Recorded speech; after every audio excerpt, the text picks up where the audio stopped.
أعوذ بالله من الشيطان اللعين الرجيم بسم الله الرحمن الرحيم Assalamu alaikum wa rahmatullah.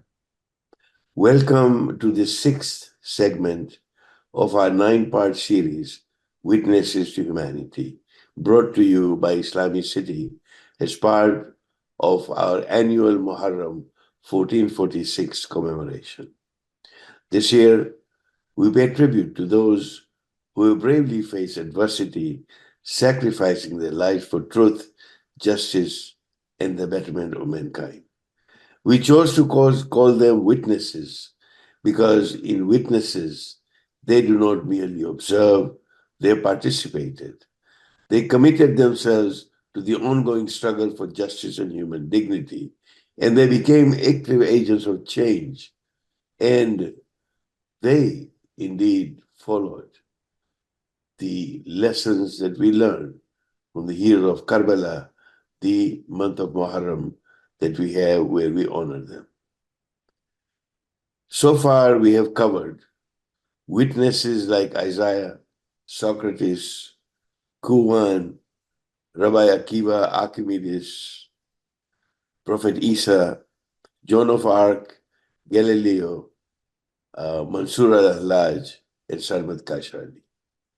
Today, we look at two other individuals, other witnesses.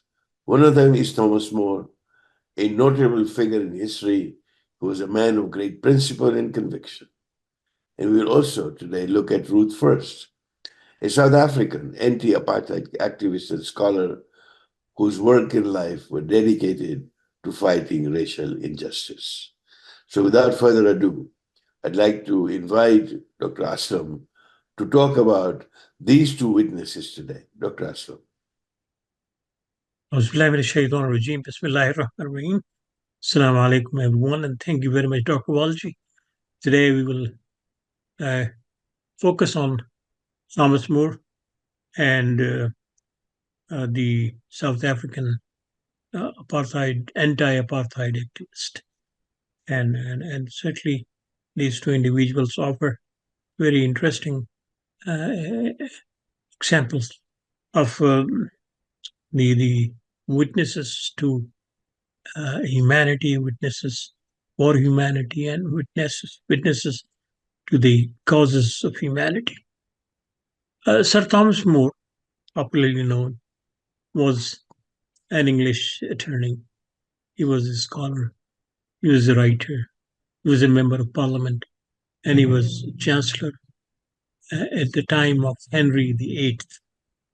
And he was executed for refusing to recognize the emperor's divorce and the English church's break with Rome. And you find the pattern. You challenge the establishment, which often is backed by the political regime, and then you suffer the consequences. Regardless whether his position was ideologically right or wrong, regardless of what he said, what was important, he was directly infringing upon the rights of church to dictate its terms upon people. He was saying there is an alternative also. And he was questioning Henry VIII's decision. And for that, of course, he paid the price. He was born in February in 1478 in London. He was from a family that had this kind of profession of law, practicing law.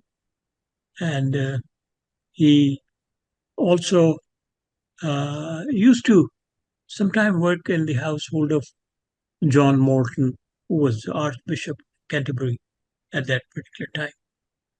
He then went to Oxford to study the law, and he qualified as a lawyer. And he thought of becoming a monk, but he renounced that idea after some time. From 1510 to 1518, he was one of the two under sheriffs of London. And in 1517, he entered the king's service and became one of Henry VIII's most effective and trusted civil servants, and acting as his secretary. Imagine the kind of highest position that a commoner was getting at the court of England at that particular time. He was an interpreter, he was a speechwriter, he was a chief diplomat, he was an advisor, and he was a confidant of Henry VIII.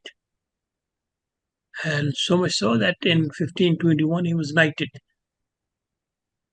And, and in 23 he became the Speaker of the House of Commons, and 1525 he became the Chancellor of the of Lancaster University, or what we call the Duchy of Lancaster.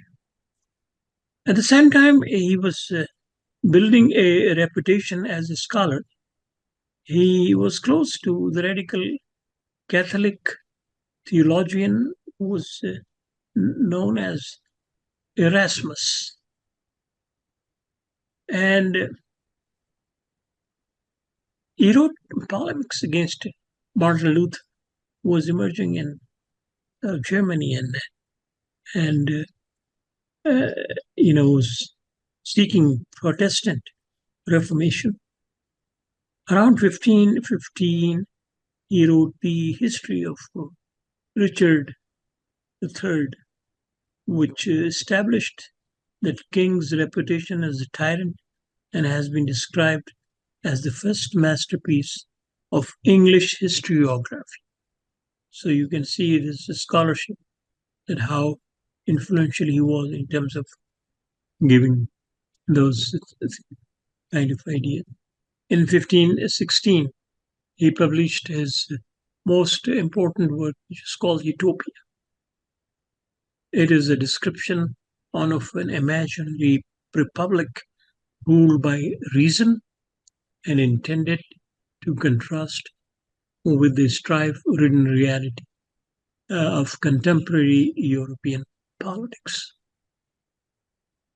He remained a passionate defender of Catholic orthodoxy, writing pamphlets against heresy, banning unorthodox books, and even taking responsibility when Chancellor for the interrogation of heretics. He took the position of Lord Chancellor in 1529, just as Henry had become determined to obtain a divorce from Catherine of Aragon. And the previous chancellor, whose name was Lord, I think, Wolsey, had failed to achieve this objective. Henry was close to breaking with the Church of Rome, and the so-called Reformation Parliament was about to convene. When Henry declared himself supreme head of the Church in England, thus establishing the Anglican Church and allowing him to end his marriage, More resigned the chancellorship. He continued to argue against the king's divorce, and they split with Rome, and in 1534 was arrested, and after refusing to swear an oath of succession, repudiating the Pope and accepting the annulment of Henry's marriage, he was tried for treason at Westminster, and on July 6, 1534, he was executed on Tower Hill, the infamous place where usually those kind of political dissidents are killed. He, of course, one can talk more about individual what is important at that particular time. He refused to accept the Protestant Reformation based on his convictions of the Catholic ideas. And certainly that was the turning point also in the history of Europe, and that was in the history of Christianity also, because it led to many other uh, disasters in the West. So we find here an individual who, for his belief and his ideas, rightly or wrongly, because we are not making judgment about the ideas of individuals, we are focusing on the courage of those individuals and the determination of those individuals to pursue their belief system and their ideas.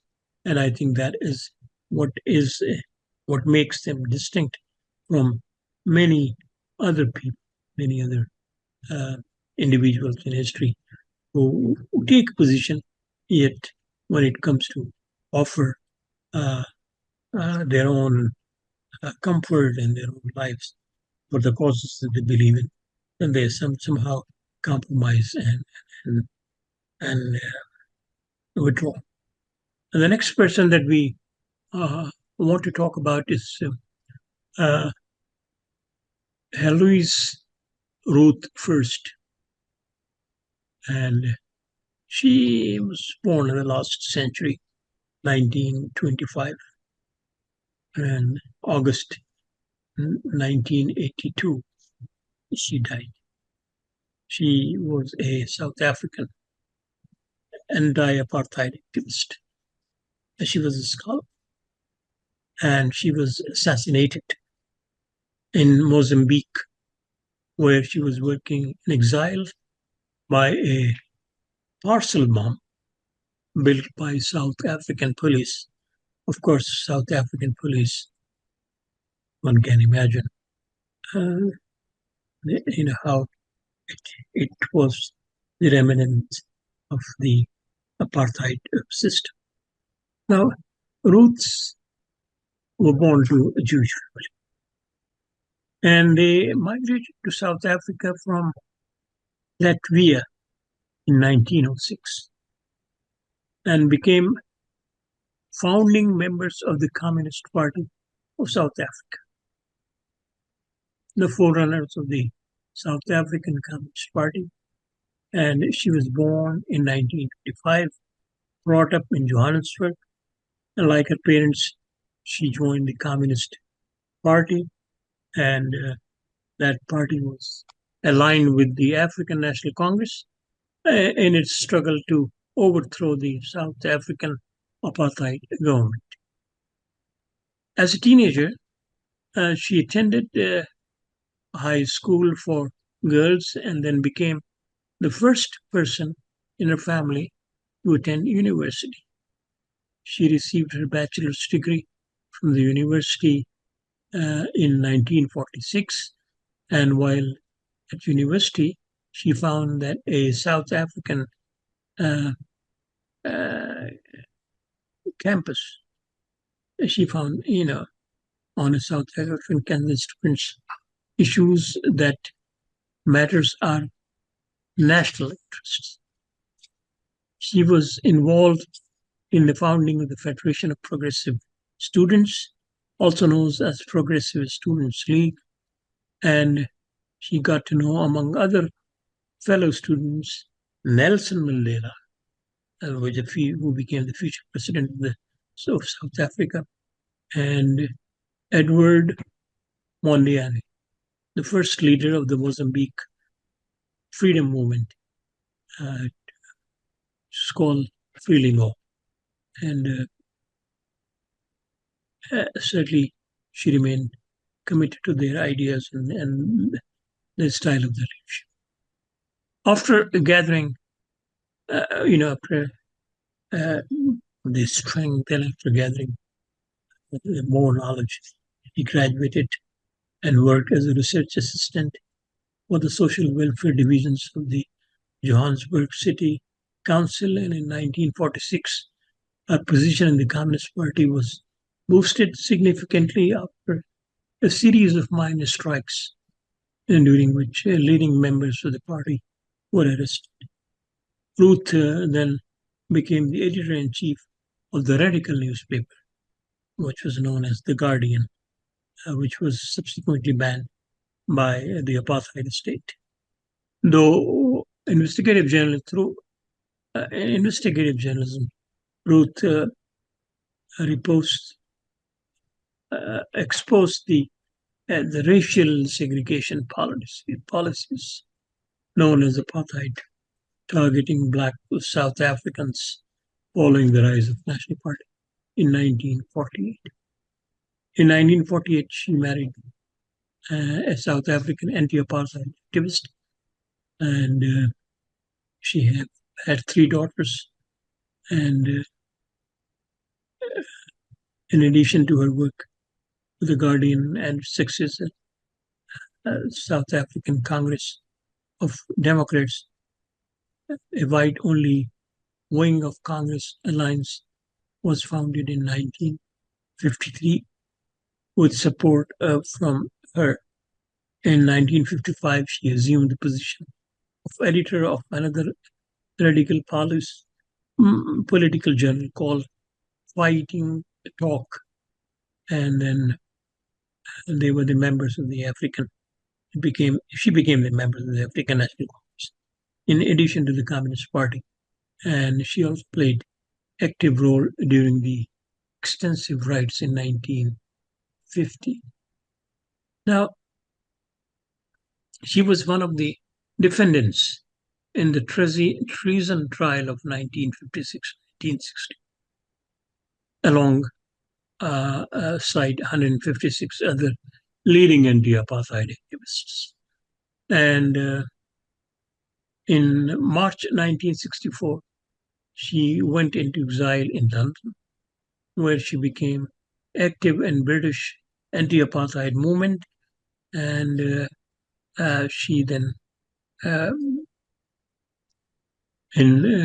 November 1978, she took up the post of director of the research of the Center of African Studies at the University of Mondiana in Maputo, Mozambique. She was assassinated by order of Craig Williamson, a major in the South African police, on August 17, 1982, when he opened a parcel bomb that had been sent to the university. It exploded, and certainly she was the main victim, and she was murdered, and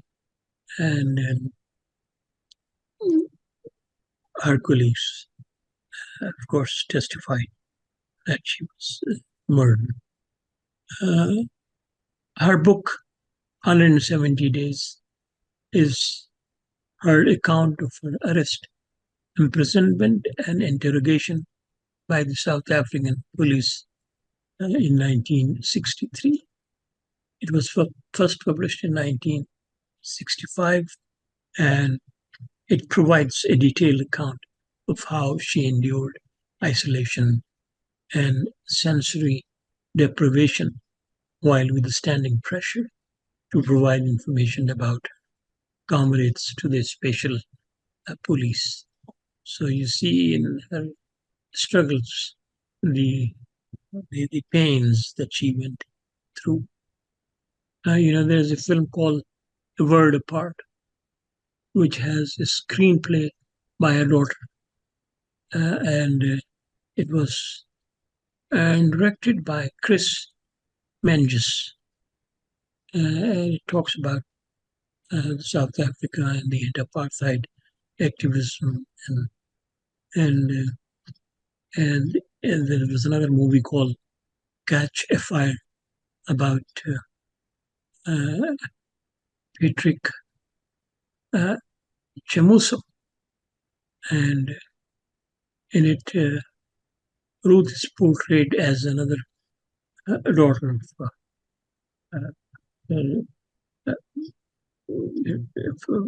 parents who was standing up for the truth. Then, in 2005, the South African Department of Environmental Affairs launched an environmental patrol vessel called Ruth First. And in March, I think, 21, the country of Gambia issued its postage stamps on. She is remembered as, of course, one of the towering figures against apartheid. Again, when we go back to the lives of these two individuals, we find their determination to continue the task despite all the hardships that they face, and then accepting the verdict, destiny, as determined by the political elites of their time, without any ifs and buts. And I think what the history then tells us that long after these people have left this world, the marks and the footprints are all there. Henry VIII, or the apartheid regime, or the police officer who called for the assassination of Ruth, probably would always live in a state of shame in the memories of people forever. But people like Thomas More and Ruth would always be celebrated by those who love freedom, who love equality, and who live justice and truth. I give it back to Dr. Walji for the conclusion, and thank you very much. Jazakallah, Dr. Aslam. Thank you very much for giving us that informative brief on these two witnesses that we celebrate today. In this world, as you alluded to, marred by dark shadows and dark people who cause their deaths, these lights that we have been covering in the last 6 days continue to shine bright. Today, we heard of Thomas More, who faced a king, upheld the truth. Ruth First, who fought apartheid, and she did justice. These stories remind us that truth is a torch in darkness, and justice is indeed a river through deserts, and sacrifice is a beacon on stormy seas. Thomas More, with his unwavering faith, defied a monarch. His courage echoes through the ages, a testament of power of conviction. One such anecdote reflects his deep empathy and kindness. It is said that Thomas More was known for his generosity towards the less fortunate. He regularly invited the poor and the homeless into his home for meals, treating them with dignity and respect. These are the traits which are inborn traits of the people who fight for truth and justice. Ruth First, with her fearless pen, challenged an unjust regime. Her words were her weapon, her intellect, her shield, and she illuminated the plight of the oppressed in her relentless quest for justice. Yet, as the others that we have looked at, she paid the ultimate price. Once again, her personal dedication went beyond mere advocacy. She would personally ensure that families in distress actually receive food, medical care, and support. All in all, the witnesses that we've been celebrating, all in one way or another, emulate the spirit of Karbala. With divine resolve, those martyrs stood on the plains of Karbala. And that is a symbol, which is an eternal symbol. It's also a legacy for us. It is a call to resist oppression, to embrace justice, and to live with honor. This is the reason for the series that we have this Muharram. These heroes, those separated by time and space, are united in their spirit. They teach us that the fight for truth, justice, and sacrifice is timeless. They show us that one voice, one act can echo through eternity. So we are here to honor their legacy. We want to carry the light against tyranny against oppression, we stand for truth and for justice for all. So we pray that we are given the tawfiq by Allah subhanahu wa ta'ala to be torchbearers and witnesses, that we also join in this fight during our current era, where we see so much of strife, where we see so much of repression. Our TV screens are filled with atrocities, as Dr. Aslam alluded to earlier, in terms of what is happening in Gaza and elsewhere. That we strive to work to create a world where truth prevails, justice is served, and sacrifice is given. Because in the memory of these witnesses that we are covering, we must find strength. And in their legacy, you must find hope. Wassalamu alaikum wa rahmatullahi wa barakatuh.